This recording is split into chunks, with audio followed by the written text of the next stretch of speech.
This is 16 to 1, a podcast about education, teaching, and learning.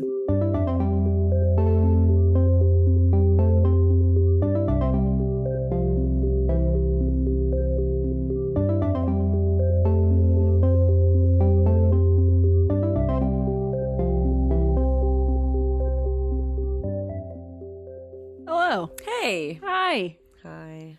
How you doing? How are you? Let's start with you. Oh, I'm fine. But I'm not going through trials and tribulations of being back to school. I'm tired. You're tired? I think that's everything. So, who are you?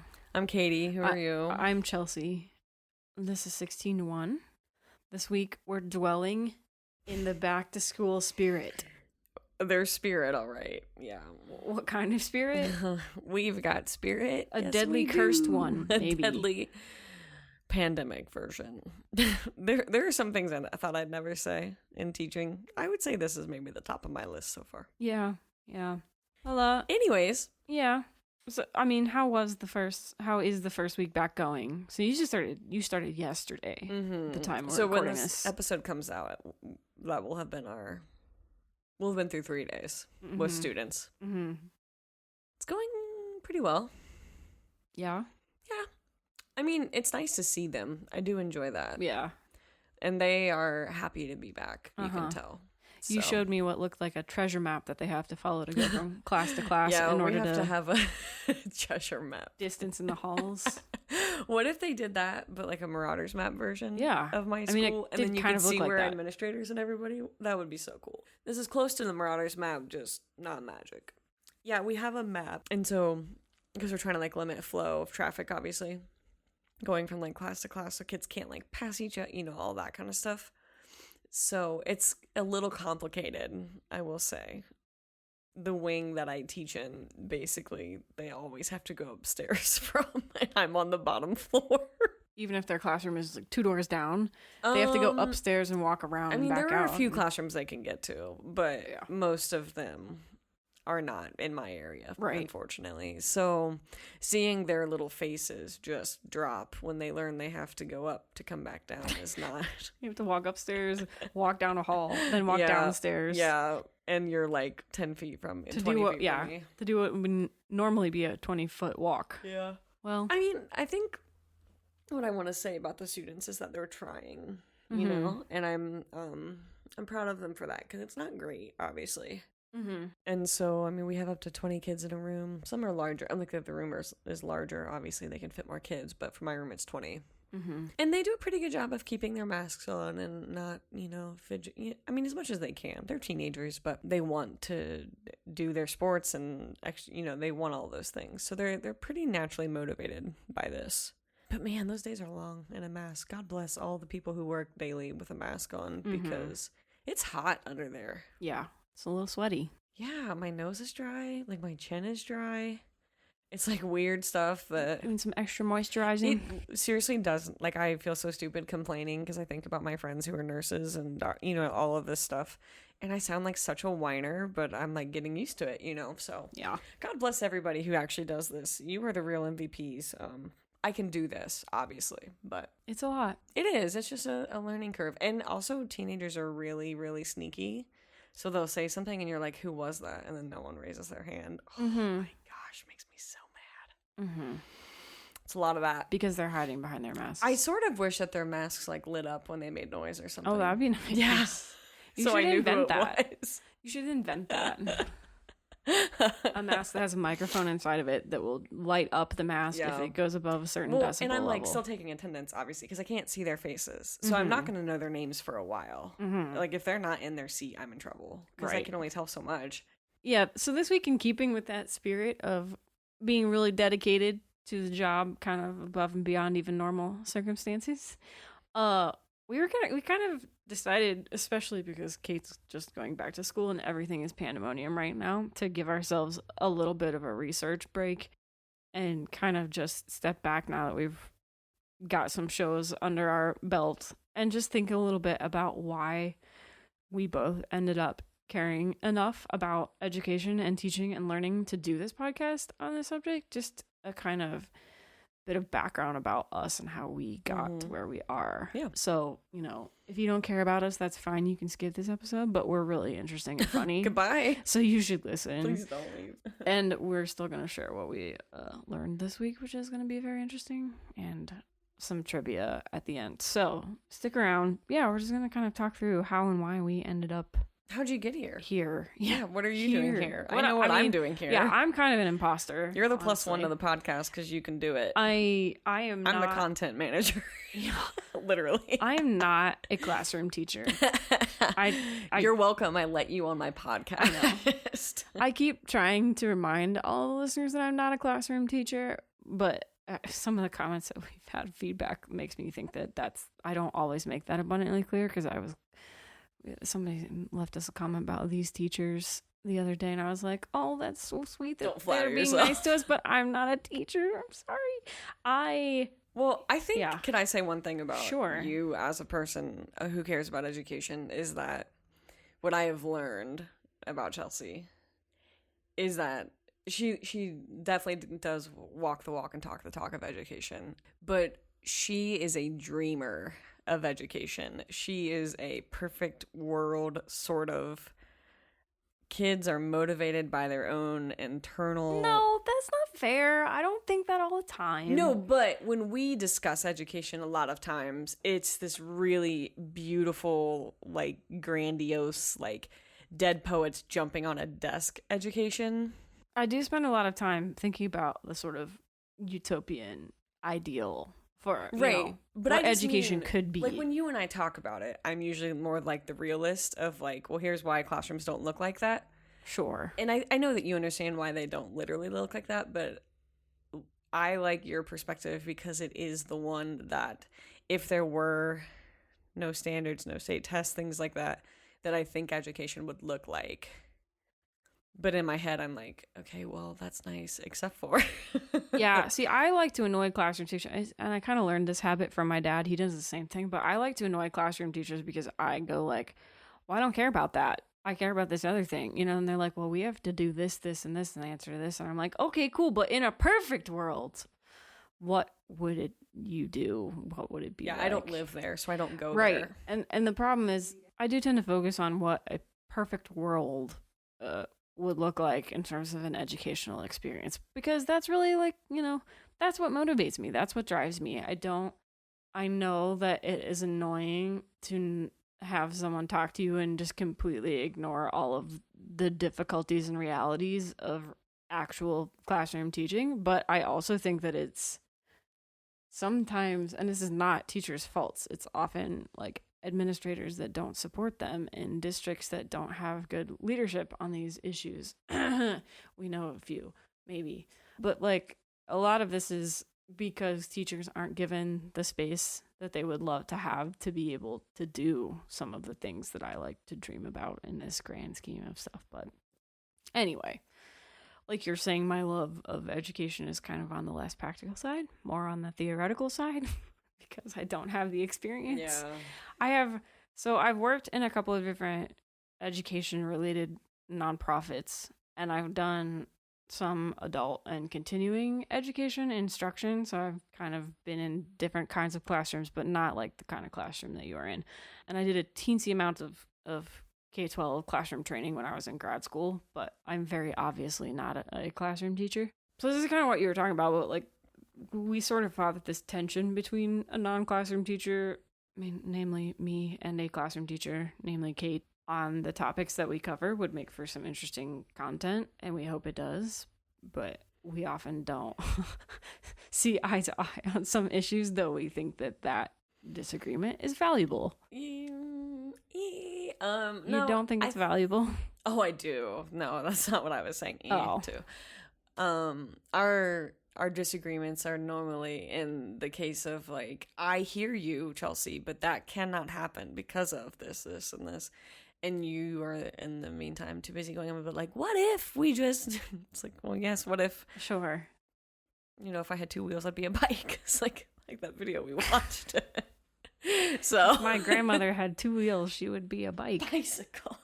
But I don't let myself often get to those places because it's not practical. Well, sure. And it would be very difficult to when you're beholden to the constant noise of having to answer to all of the things that you have to answer if to. I was constantly thinking of all the things that my classroom isn't, I would never make it anything. Okay. Do you disagree with it? No, I think I fundamentally don't function that way. I think I fundamentally am driven by, okay, but how can it be better? Pretty much all the time. Well, that doesn't mean I'm not thinking of how to make it better. But I'm just saying it doesn't But make it just me means stop. I'm sorry? It just doesn't make me stop going forward, though. Well, I don't hit the door and turn around. I still go in. No, you were saying it wouldn't be anything if you were always thinking about what it could be. or Because I whatever. would be too caught up in all of the things that I can't realistically achieve as a public high school teacher. So I Sure. just make what I have into something because this is what I'm given. Yeah, I mean, no, I don't disagree with that. Tell me about you. Well, Well. anyway.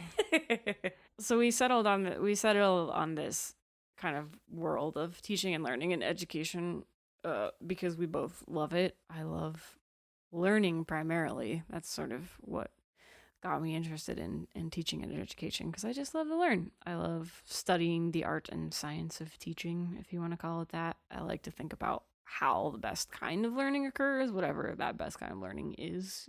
There's no one definition, but I think I'm really interested in why people want to or sometimes don't want to learn. Like you and I have talked about, sometimes just getting a kid to the point where they're willing to investigate something is a challenge for a variety of different reasons. My background is in the liberal arts, my undergrad education, with a pretty strong focus on philosophy, but also history of math and science and some other stuff, music. I'd say learning about those things in that way that I did makes you really want to learn about learning.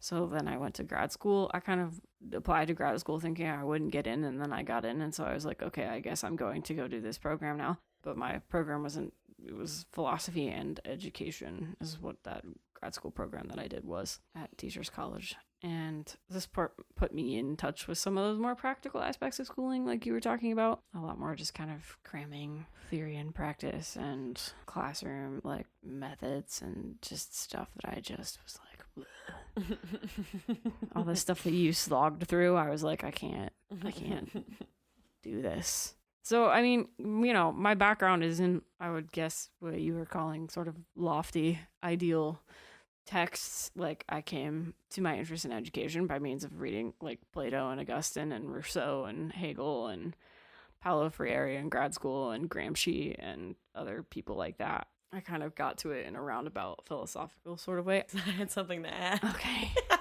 Please, because I'm just, like, talking and you're like... I'm enjoying it. I'm enjoying it. I'm sure our listeners are not going to be enjoying it. Yeah, what did you want to add? I like your list, and I was going to tell you that I Of was authors? learning. Yeah. Oh, yeah. I was reading Harry Wong. I mean, so was I. In grad school, we read well, stuff my like that. joke didn't land because you're absolutely incapable of making that funny. So I- we're gonna cut that out. No, there's nothing wrong with reading Harry Wong. It was more of just the one to the other, the humor of it. You're not being very nice. How? You're being mean to me. How? You're letting me dangle. I'm in my own complimenting you. awkwardness. In my own awkwardness. I mean, what'd you do before me? You just lived there. yeah, nobody ever pointed out that I was awkward. You didn't know you were awkward until me? No, I knew. I just didn't have a Don't put this on me, I man. didn't have a constant reminder. I'm not trying to remind you. I was sitting here staring at your master's diploma, being jealous of it. Oh, don't be. It's not. So anyway, I think as far back as high school, I was into the idea of being a teacher. I wanted to be an English teacher in high school. Yeah. I remember I went to some I got some award or something, and I went to this luncheon thing that was like where they served you like a disgusting shriveled salad, and you had to sit there. So the and Kiwanis Club. You went to the No, Kiwanis it Club. wasn't the Kiwanis Club. It was some like regional. I don't know. There were kids from all over the state at it, and it A was regional Kiwanis Club. it was not Kiwanis Club, but they were all. They bunch invite of, us over. No, it was like a Ohio. They Board do of like Education scholarships for our thing. kids, and if you get invited, you're just like sitting at the country club for It's really uncomfortable. It was that kind of a thing, but there were kids from all over the states, and they all came Yeah. with their teachers who had nominated them for this award, I think. But anyway, everyone's standing up and being like, I want to be a nuclear scientist. I want to be a blah blah blah blah blah doctor of some sort of medical blah blah. And I was like, I want to be an English teacher. And like all of the teachers in the room clapped because all the other kids are like, I want to be a high powered lawyer. We're like, one of us. And they're like, thank God somebody got the message here.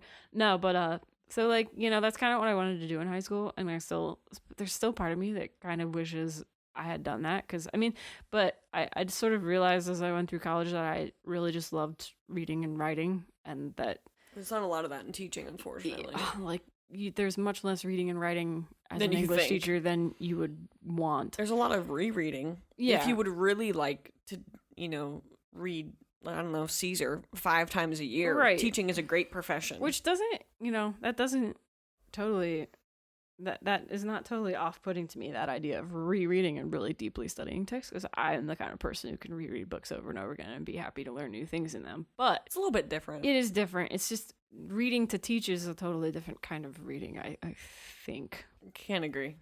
Yeah. 100% different. So I, at some point, and I'm not exactly sure when, I don't know if it was in college or in grad school or working at one of those nonprofits that I worked at, I was just like, you know what? I don't have the patience to be a classroom teacher. It's like that. Kate has saintly patience, and I don't have it. And I was just like, you know what? I don't think I can do it. Just the sheer amount of kind of administrative, trivial crap that teachers have to spend their time doing on the day-to-day, that drove me insane. I mean, I saw a lot of that at the college level, but I mean, also in high school, it's like, my experience with it was at the college level, but that's where I first became aware of how much bureaucracy you have to fight against in just the day-to-day as a teacher. So I was just like, you know what?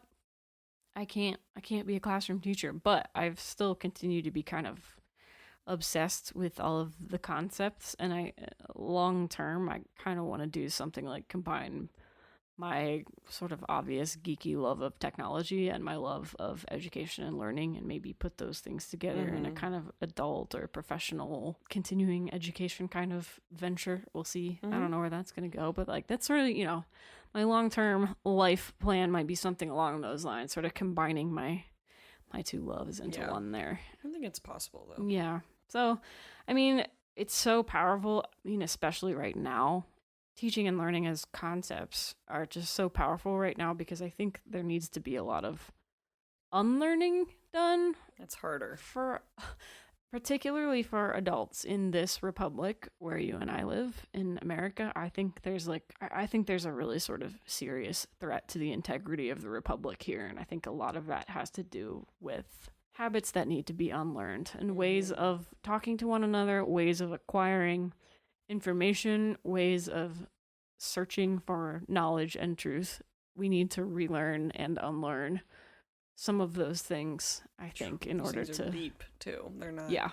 It's very, very It's not difficult. a quick experiment. I think that's kind of why I'm interested in sort of focusing on adult or like professional contexts now, because I think there's still hope for kids who are actually in school. I think that I start to see problems become more entrenched when people think they know things when they've become older and supposedly wiser. And I think there's a big blank spot in a lot of people's lives, especially like, sort of leaders of industry and those kinds of people who are making big decisions that impact millions and millions of people, like people who work at big Silicon Valley tech companies.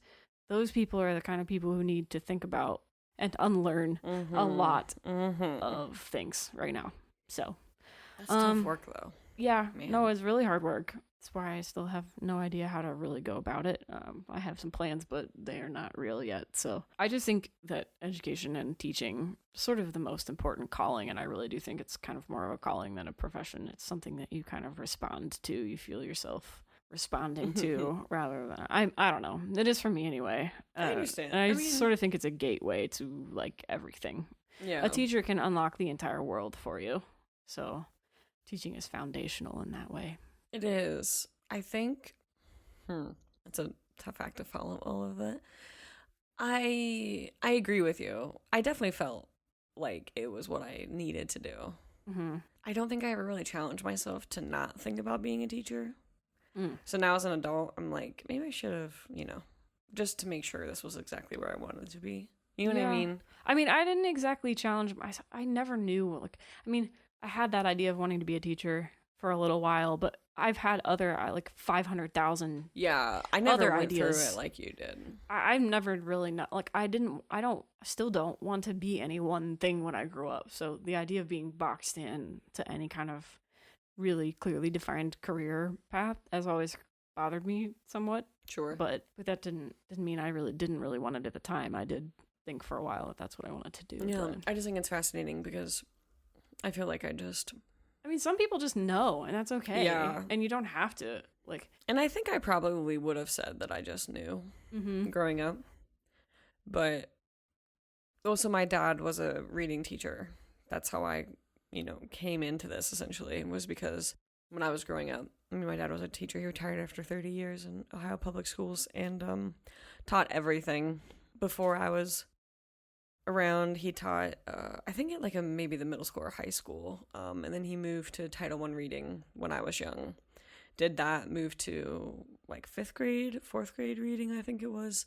Still Title I there. And then he ended his career by teaching 8th grade social studies. I mean, that's what made me a reader. That's what made me want to be a teacher. I spent my summers with him. I begged him to go to teacher, go to work with your parent day. You know what I mean? begged him.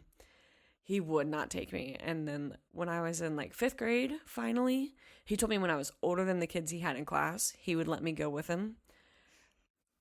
He moved up to the middle school with me. And then when I was in high school, I did not want to go spend the day with him in the middle school. So because at that point, you're way too cool to hang out with Dad. I didn't have time for that. I had business. I had business to attend to. No, so I mean, I think I just came by teaching by way of seeing him. Mm-hmm. And he did love it. And he was a very good teacher. Mm-hmm. I mean, yeah, I think having really good teachers is what made me interested in all of this in the first place. So for sure. And seeing it being modeled by someone who's really an exemplary educator. That's a big part of it.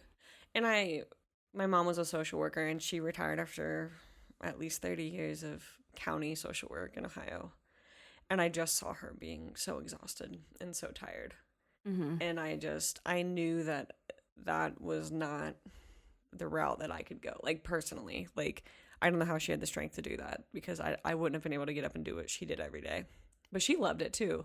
So I think that it probably really did help me to grow up with parents who at least like their jobs mostly. I'm sure if you asked either of them on any day, they would have a different answer. But when I hear them talk about, what they did, it feels like it was a life well spent, which I think is important. So I think that probably helped me just to feel like this was what was right. I really wanted to be a history teacher. My dad would not let me do it. There was no chance of a history major. Why is that? Because, his quote, and I have some problems with this quote, but it was because they only hire football coaches to be history teachers. Because he was a football coach also. So part of the joke applies to him because he was a coach. But, I mean, I'm not going to say that wasn't mostly true of a lot of experience, yeah. a lot of my time. Most of my history teachers were coaches or sports adjacent professionals. Yes. Who were kind of just well, I'm here. Yeah. I guess I'll and teach not this that class. I didn't have some good history teachers, but that was sort of what his time in the career had told him, Yeah. And so he was like, you're a female, all of this stuff. It's not great. And I mean, he did make the good point that a history degree is not quite as helpful as an English degree. Yeah. And in some ways that's true. So he was sort of appealing to the practical He was. marketability. He and my mom, when they were talking to me about majors and stuff like that, were definitely trying to play the long-term game of, if you don't want to keep teaching, what can you do? And I'm glad. I mean, I am glad that I ended up with a degree in English. I think it's in my master's as well, but I think it has been helpful. There are times I totally wish I had a history degree, just because I wish I could teach history, but I just find ways to teach it in English. So I kind of had the best of both worlds in that way. Yeah, I probably would have been a history teacher had he not been so absolutely not about it. Which is fine. I don't think that the problems that I have with education would be solved by me teaching history, which I think is reassuring. Because it's not like I just hate what I teach, you know. So I'm an English teacher. Ta-da, it's me. I just started year 8. But I don't really remember not wanting to be a teacher.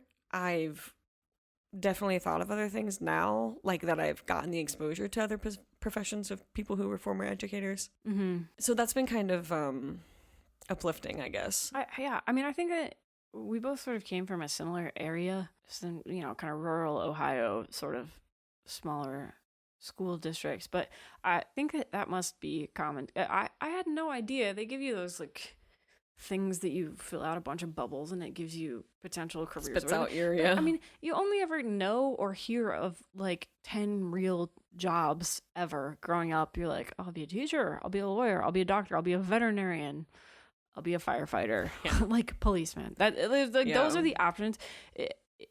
And those are the options that I remember specifically. And I think that kind of, I mean, it worked out fine for us, but but I do think we're kind of unnecessarily limiting kids because we're not telling them about. It's also hard to predict new job, the new job market by the time that they graduate. When they're that young, it's very hard because there are new jobs being invented all the time. The focus today is definitely not just 10 things by any means.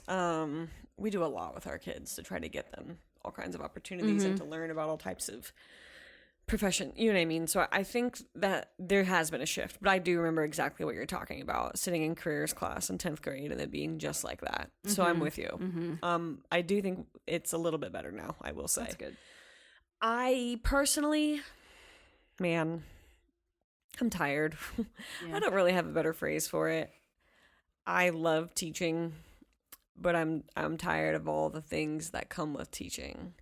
So if I could just walk in my room, shut the door, and do that, I could do it forever. Yeah. And it's not just one thing. It's just a combination of a lot of things. You know what I mean? I'm sure COVID is making all of that even more intense than usual. It has. Right. And because now, teachers have gone from the hero to the zero in the past few months. If we could remove the politics from public school, I could probably do it forever. I don't know too many people. I'm sure that some of my coworkers would say that this is their career. I think that some of them would say they could do it for 30. I can't say that. And I don't even think I could have said that after year 2 or 5 or, I've always been kind of like, okay, what else can I do now? And I wanted to give myself a chance to figure it out and to really get into it. And so I've done a lot of things. I mean, I've really tried to immerse myself into my district as much as I can, and it has been very rewarding. But what I've realized over time is that I do not have it in me to do the things I used to do. And so it feels like I'm cutting everybody short because I don't have that. You know what I mean? Like, it feels like I'm not doing, and not that I'm not doing my job, but it feels like failure compared to what I have done. And there are so many demands on you and your time, for whether it be like for testing or sucking hours out of you to do basically free labor for the district because as a volunteer, whatever. Or and I mean, schools need support, so there's a very fine line for teachers to walk. But I'm saying this as a bias. Hey, maybe we should stop defunding education. Hey, maybe. I feel like it's hard for me because my experience is very biased. I've only ever done this. I mean, I had a part-time job at Staples, but I wouldn't really classify that as this. There are just some parts of teaching that are so difficult. And you feel like no matter what you do, it's not enough. Yeah. I have coworkers who work 80, 90 hour work weeks. Right. Like with the time that they've put in here, home, whatever. And even to just go to school and do your job and to do it well doesn't feel like enough. And for these people who work that many hours, they still feel like they're not doing enough. And I think it's hard because there isn't a lot in the public or the politics of it that make a teacher feel like they're doing enough. It's always, well, I could have done this. I could have done this. And I think if you are a good teacher, you're going to put it on yourself anyways. Like, I think that's naturally one of our things. I mean, we were talking about this when you were talking about some of the craziness that you have to go through to deal with COVID restrictions, rules, new ways of teaching, old ways of teaching made new again, blah, blah, blah. But we were talking about how a lot of this is done because there's a sort of perception of teachers in the community. Like, everybody has an opinion about how to do teaching. Yeah. Everyone. Well, everyone thinks had a bad teacher, so they know it. Everyone thinks they know what it takes, and they think that they could do it better. So I mean, and that's kind of why, back in our earlier conversation, like, I have to preface conversations with my teacher friends a lot of times being like, look, this isn't in no way a criticism of you. Yeah. It's a criticism of the system in which you're being Yeah. made to toil. But But the unfortunate yeah. part is that when people like you have those conversations, people like me, we are the face of it. yeah. So we're the ones who always get it. We don't need to hear it. Yeah. And that's what makes it hard. Sometimes I mean, especially with you, Chelsea, but I'll get kind of emotional. Not at you, but just because I'm like, I'm trying and it's hard, and it's never at you because I know what you mean. But we are the boots on the ground. We are the face. We are all of these things. And so the people who need to hear some of these things are the ones that are unreachable. Yeah. And they're the politics or the lobbyists or we're talking all the way to the top here. State Department of Education people. What a beautiful creature that one is. If you want to enjoy a good website, let me just tell you about ODE. No. Yeah. The Ohio Department of Education. It's where all good dreams of websites go to die. That's where all And where good dreams of everything I've ever needed to education- find can't be found. where all good dreams about education go to Anytime die. there's an email that's like, can you find this on ODE? I'm like, absolutely not. There is 0% chance I'm qualified to direct myself through that course to find it. Because I can't. Yeah, I would say that bureaucratized... And that's a reflection of them in a whole general sense as Right. well.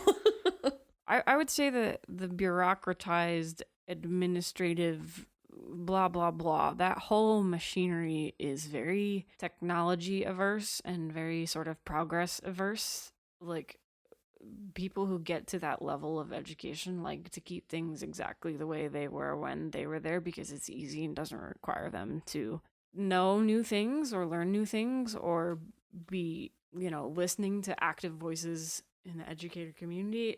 Those kinds of jobs just, they make me crazy. Like that kind of top down State Department of Education type of stuff is often, it's not that they don't mean well, they do, but translating stuff that was just like endless amounts of crap that come out of State Departments of Education into something that is useful or helpful to student learning is just Not there. it's a Sisyphean experiment gone wrong. It's not good. It's not good. It's So, not.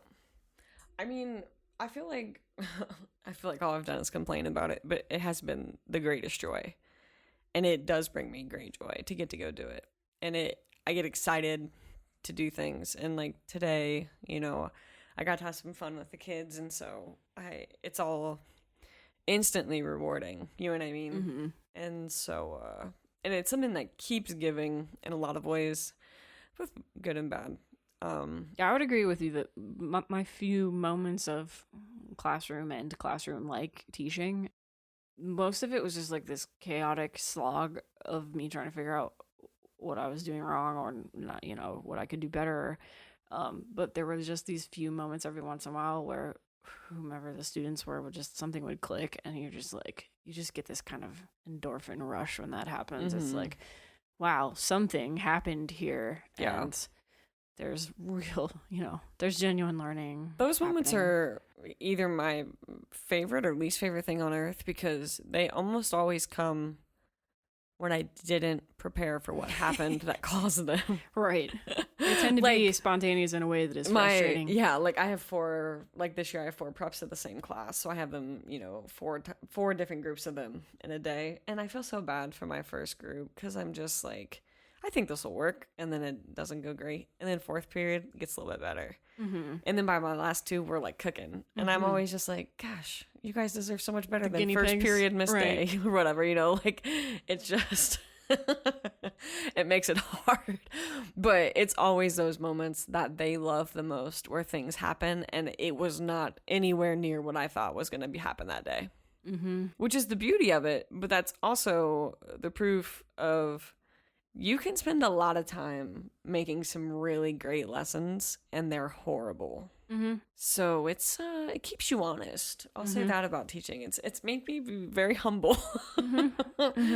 It does do that for sure. But I am happy to see the kids, and it is nice in some ways. I would even say to get to go back. I think we're all just kind of enjoying our time not knowing how much of it we have at this point. Right. If we'll have to go remote or whatever, So I think there's maybe a little bit of that in the air as well, which is probably why I'm feeling a little bit more emotional about it, because I'm like, oh, what if this only, and in the back of my head, I'm like, it could be 2 weeks. Sure. So I think there's some hesitancy in all of us, but there's also, we're excited and kids are excited. And so if you are dealing directly with a school, they're in person, they're out of person, they're in packets, they're online. All the versions that school can be right now, man, we've got to have patience and we've got to be willing to work together, and none of us can be the enemy. You've also got to be willing to suspend some of the rules of, Oh, yeah. It's not going to work like you want it and to it work. Can't. It's just not going to be the same and no I matter think what. that was the hardest thing about yesterday was that, a lot of people I've been reading. Your first day, you mean? Yeah, my first day of school, sorry. Everyone's like, they need to go back to normal. These kids need to, it's not normal. So yeah, even having students back in school, this is what so many people don't realize. Like, it's completely disrupted for them. Yeah. They have to walk down their Marauders map to get from class to class. They have to wear masks. They can't collaborate because they can't be within 6 feet of one another. So all of these things that are so cool about in-person learning can't even happen right now. Yeah. You and I are talking about how it might even be better in some cases for real collaborative work for the students to be all remote because then they could actually work together. Yeah. Right now, they can't work together. Mm-hmm. And they can sit in the same physical classroom, but that doesn't mean they can collaborate because they're not allowed to get near one another. Right. So I think that's the hard thing is that, people want normal, and normal doesn't exist. The school and their process, it's forever changed. Whatever was before March, I think we left on the 12th or 13th, will never be back. And so that's just part of the realization. And it keeps happening to me day and day as I'm at school is that, oh, I like this activity. How am I going to do that? Mm-hmm. And I've talked to you a bunch. What I was realizing was that all the things I loved about my class are not things that are easily moved to this format. And I'm going to have to figure it out. Mm-hmm. And I will. But, teachers are mourning just as much as you are. Mm-hmm. Because we know what our rooms were like before this. And we remember the life and all that stuff. And so, I hate that these kids are, my teenagers are experiencing this, but it's not easy for anyone. Mm-hmm. If anybody wants it to be over, it's teachers. Yeah. Yeah. I want normal, man. Right. I want all my kids back. Right. So I guess I like it most days. Yeah. Might just go cry, but I mostly like it. It's true of most people in jobs that they mostly like. There are good days and bad, but I think that just for educators, the highs and lows are more intense. Those lows are... They're more intense because it's not just, for me, if I have a bad day of coding, I can bash my head against the keyboard for a while and be upset with myself, but then I move on and I have a good day of coding. But you have a, not necessarily a bad day of teaching, but it's just, off or something didn't work. It's not just you. Mm-mm. You're also impacting the lives of that's a horrible feeling. Students. When things go horrible, in the classroom, it's so, oh my gosh, I barely even want to let the next class in. Mm-hmm. Just because I'm so ashamed. Yeah. I'm like, how did I let this happen to them? They did, And it can happen for any number of reasons. Maybe the class just had a particularly exhausting gym class or something. They're just tuned out, and it doesn't matter. You could be having the best in your mind, the best teaching day of your life, but it just completely falls flat for no reason that you could help. I have given a class of students the wrong test, and they took it. That's fun because they were afraid to tell me it was wrong. Oh. Poor kitties. You want to talk about what it was like to open my door to let them leave? I was Poor like, don't tell kitties. anybody about this. You all get in it. No, so, and those things happen, in any job. And I think, when I worked at Staples for all those years, if I made a mistake, it was a mistake, right? If something wasn't where it needed to, whatever the case, there are no mistakes as colossal as doing something like that. You're not gonna irreparably harm the psyche of a young student. Yeah, no one can be taught that. No masters, nothing. That is truly a moment where you're like, I should walk out and leave and just leave my keys on the desk and just write, I'm sorry. Mm-hmm. And so that's teaching in a nutshell. Teaching in a nutshell, folks. But anyways. Yeah.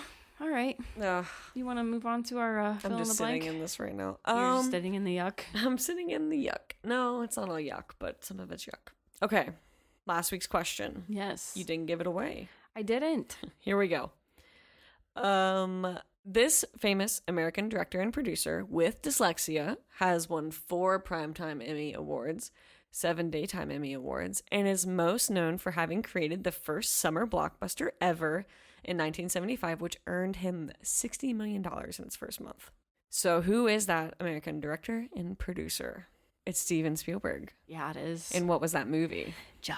Why would I have picked that? Ding, ding, We saw it at the drive-in. ding, ding. Yeah, we went to a drive-in. We saw did. Jaws. It was a good socially distant experiment. It was. But yeah, last week that the entire episode was about dyslexia. Mm-hmm. And Steven Spielberg has it. yeah, he has it. And so I always try, especially with students, to give them examples of people who are living with something similar to them. Mm-hmm. Because kids look at, I mean, not a lot of my kids are looking at Steven Spielberg for, that kind of thing anyways. But I like that's someone who, I mean, is one of the most accomplished director producers of our, lives. Mm-hmm. And he had dyslexia, so he was able to find a way to make it work. What is this week's question? This is your question. It's This my is the question. first time you've ever come up with a question. No, I came up with a few early on, didn't I? Yeah. Maybe I didn't. No, I'm sure you did. Kate usually does this work. Spoiler. Yeah, I like how you were trying to be like, oh no, I've done a few. I've done a few. Okay. Come on now. All right. There were a couple. This one just sticks out as clearly you. It's very me. It's very on so I'm going to brand. have to take it back over so my friends have a chance of getting these right. I did this one. This one's kind of inspired by my dad because my dad is reading this thing that the question is about. So I'm going to spoil it right now. No, don't spoil it. No spoilers. Okay, so here's the question.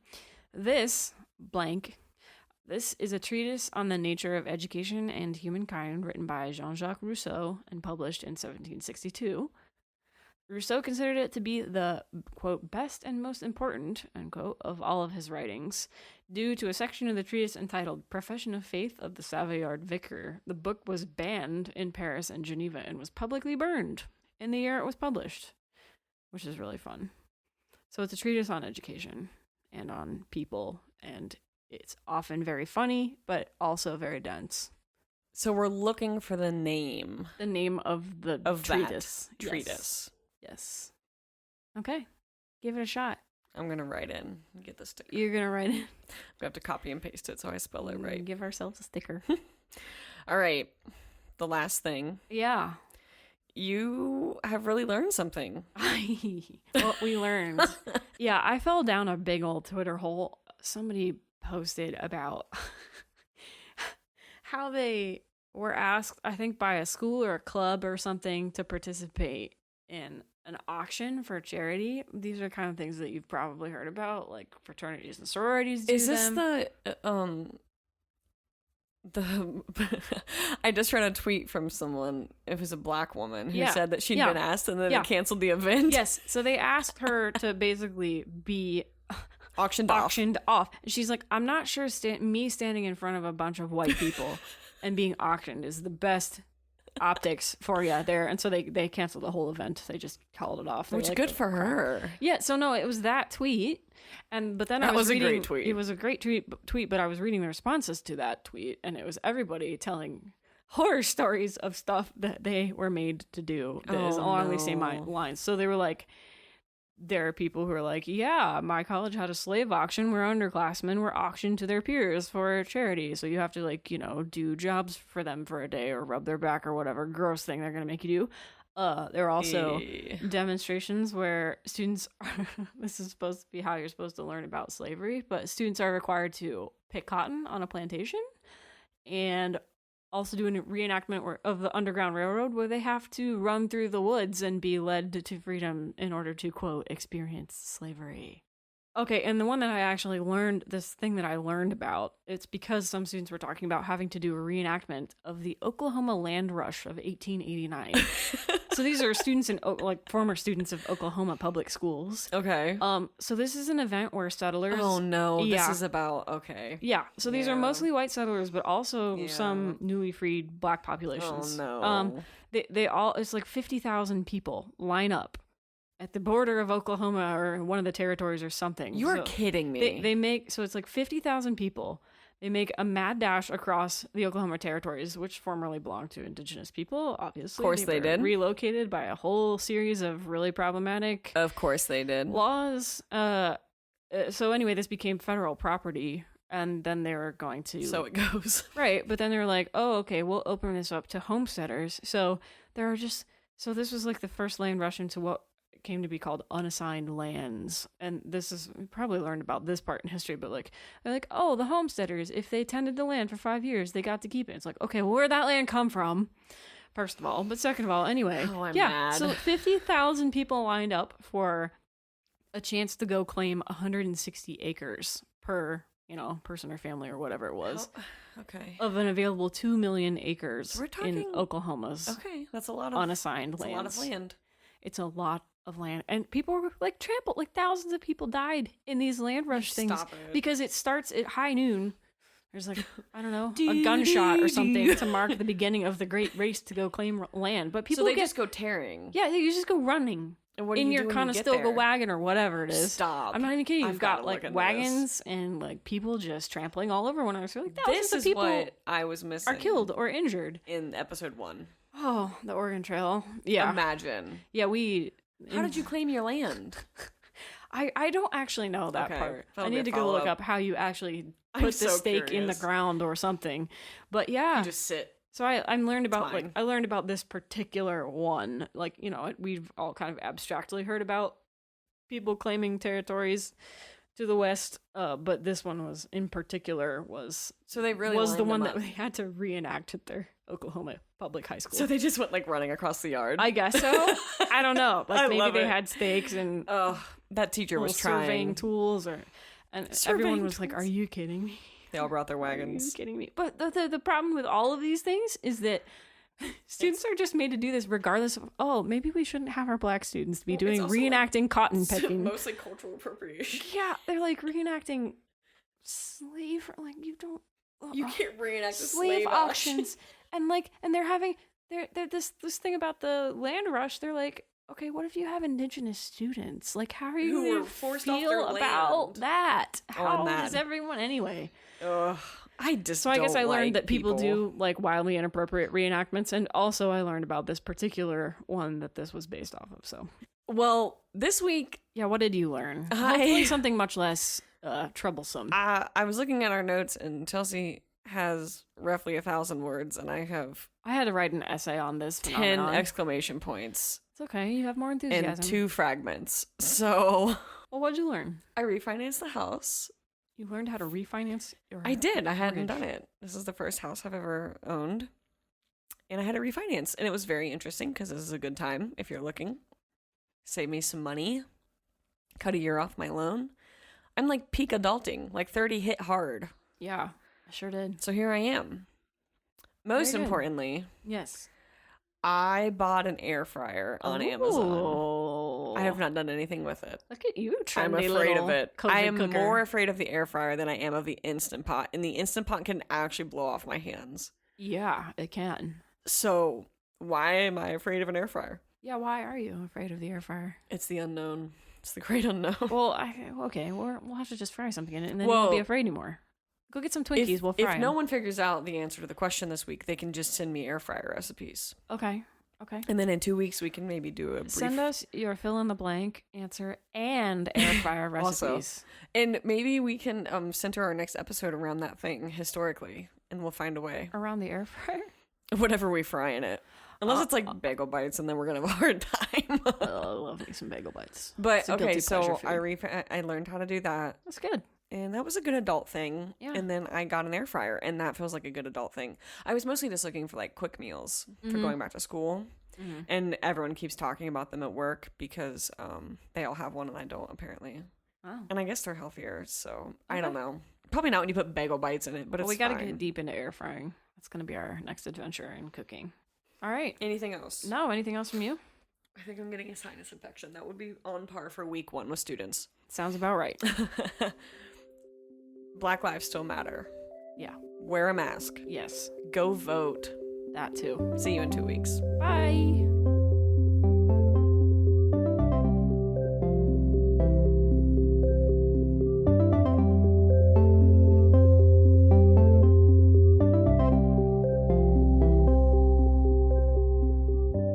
Hey listeners, thanks for supporting 16 to 1. We're trying to grow our audience, so please check us out at 16to1.com, all spelled out, and tell your friends about the show. On our website, you can find links to follow us on social media, an archive of all our old episodes, and a contact form where you can get in touch. Thanks again for listening, and we'll catch you next show. They do that? Are you kidding me?